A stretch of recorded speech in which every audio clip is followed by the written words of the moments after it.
Students, BSc part first के section C की श्रृंखला में आज हम हार्डी वाइनबर्ग का आनुवंशिकता का साम्यवस्था का सिद्धांत पढ़ेंगे। हार्डी वाइनबर्ग नामक वैज्ञानिकों ने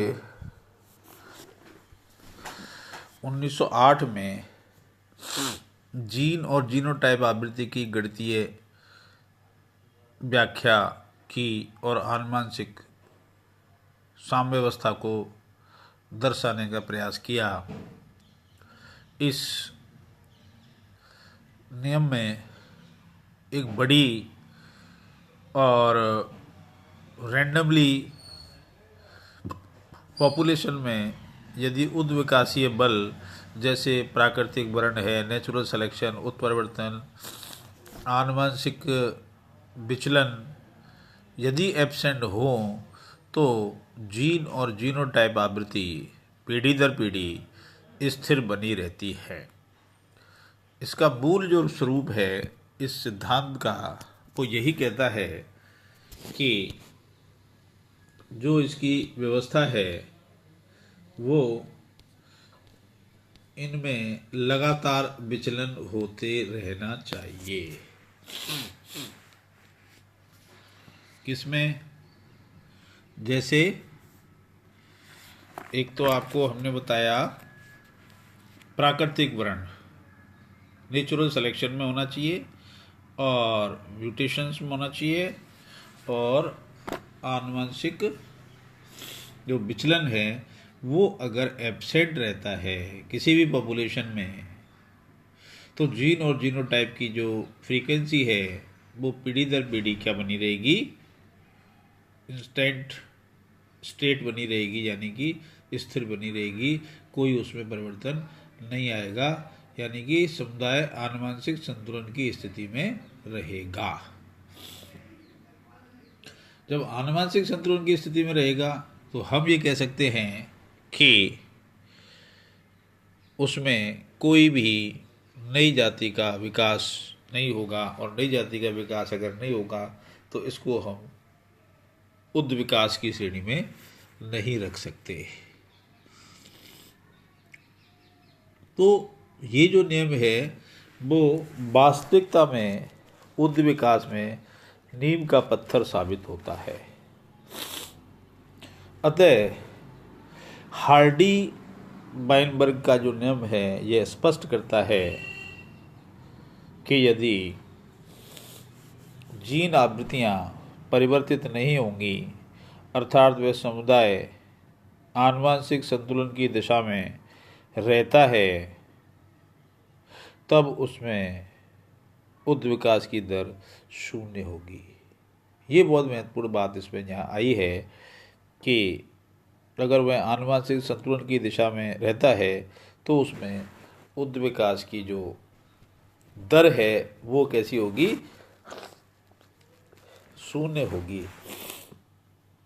तथा हार्डी वाइनबर्ग सिद्धांत केवल निम्न परिस्थितियों में लागू होता है। ये जो परिस्थिति मैं बताने जा रहा हूँ उन परिस्थितियों में ही ये लागू होगा। जैसे पहला है यादृच्छिक संगम।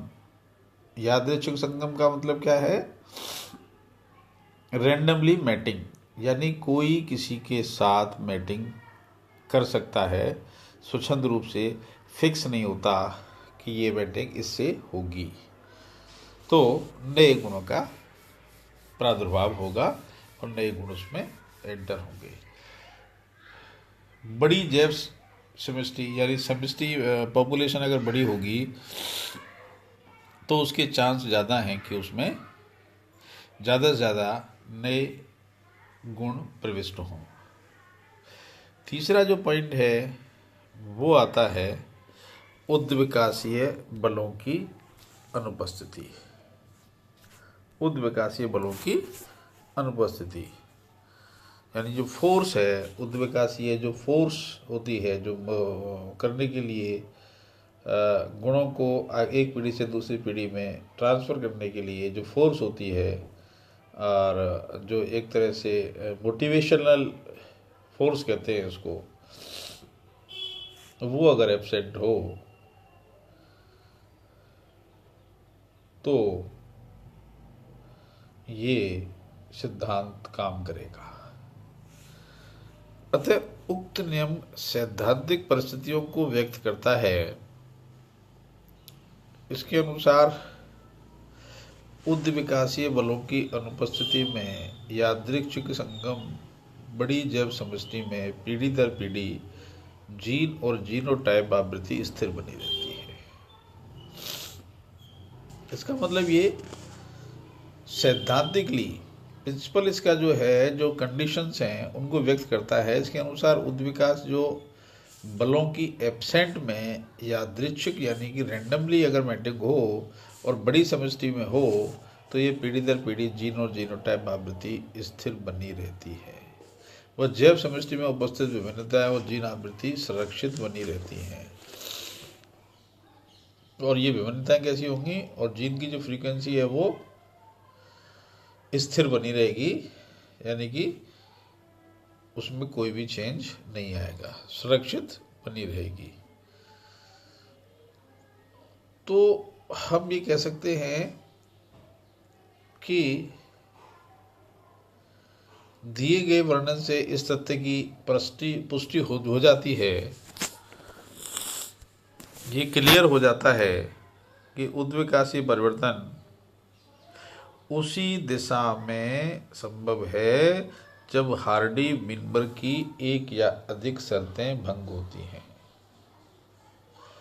उसी दिशा में संभव है जब हार्डी विनबर्ग की जो शर्त दे रखी हैं, 3 शर्त दे रखी हैं, यादृच्छिक संगम, बड़ी जैव समष्टि और उद्विकासीय बलों की अनुपस्थिति, अगर इनमें से कोई भी परिस्थिति भंग होती है या डिस्टर्ब होती है तो हम ये मान के चलेंगे कि वो जो उद्विकासीय चेंज है वो उसी दिशा में संभव है। सभी समुदाय का आनुवंशिक संतुलन बिगड़ता है और जो पॉपुलेशन है और उसमें बहुत सारा जो एक ग्रुप है, समुदाय है, उसका जो आनुवंशिक संतुलन है वो बिगड़ता है। यह नियम इसलिए भी महत्वपूर्ण है कि समष्टि में सामान्य स्थिति में जैव विकास नहीं होता। एक ये बच्चों क्लियर आपको रखनी है दिमाग में कि समष्टि में, समष्टि समझते हैं पॉपुलेशन, किसी भी जीव की एक पॉपुलेशन को समष्टि कहते हैं। तो पॉपुलेशन में सामान्य स्थिति में जैव विकास नहीं होता। अतः ये विकासीय जो परिवर्तन होते हैं उनके अध्ययन के लिए हमें क्या करना होगा, आधार रेखा प्रस्तुत करता है, बेस लाइन हमें प्रस्तुत करता है।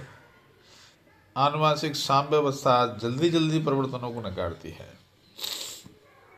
अगर आनुवंशिक साम्यावस्था बनी रहेगी तो क्या होगा कि जितने भी चेंज होंगे, परिवर्तन होंगे, चाहे वो म्यूटेशंस के द्वारा हों, जीन्स में चेंज के द्वारा हों, गुणसूत्रों के द्वारा हों, जिनसे नई प्रजाति, नई जाति का प्रादुर्भाव होना है, नई जाति बननी है, जैसा कि उद्विकास का मूल तत्व है जिस पर उद्विकास टिका हुआ है। सदियों से, हजारों वर्षों से उद्विकास होता चला रहा है। छोटे जीवों से, सरल जीवों से जटिल जीवों का निर्माण हुआ है। तो जटिल जीवों का मतलब उसमें बहुत सारी विशेषताएं, बहुत सारे गुण आए होंगे। तो ये जो आनुवंशिक साम्यावस्था है वो इन परिवर्तनों को नकार देती है, जो लक्षणों को बनाए रखने में सहायक है, और लक्षण वैसे के वैसे इसमें बने रहते हैं। तो हार्डी विनबर्ग लॉ निश्चित रूप से हमारे एवोल्यूशन में एक मील का पत्थर साबित होता है, नीम का पत्थर साबित होता है, और बड़ी यानी कि लार्ज और यादृच्छिक संगम वाली जैव समष्टि में उद्विकासीय बल का विचलन अगर एब्सेंट है तो जीन और जीनोटाइप की आवृत्ति पीढ़ी दर पीढ़ी स्थिर बनी रहती है। ये जो नियम है ये लगातार हमें ये प्रेरणा देता है कि उद्विकासीय बल और इस पर आधारित है। हार्डी-वीनबर्ग लॉ जो आनुवंशिक साम्य व्यवस्था का सिद्धांत है इस पर निर्भर करता है। Thank you.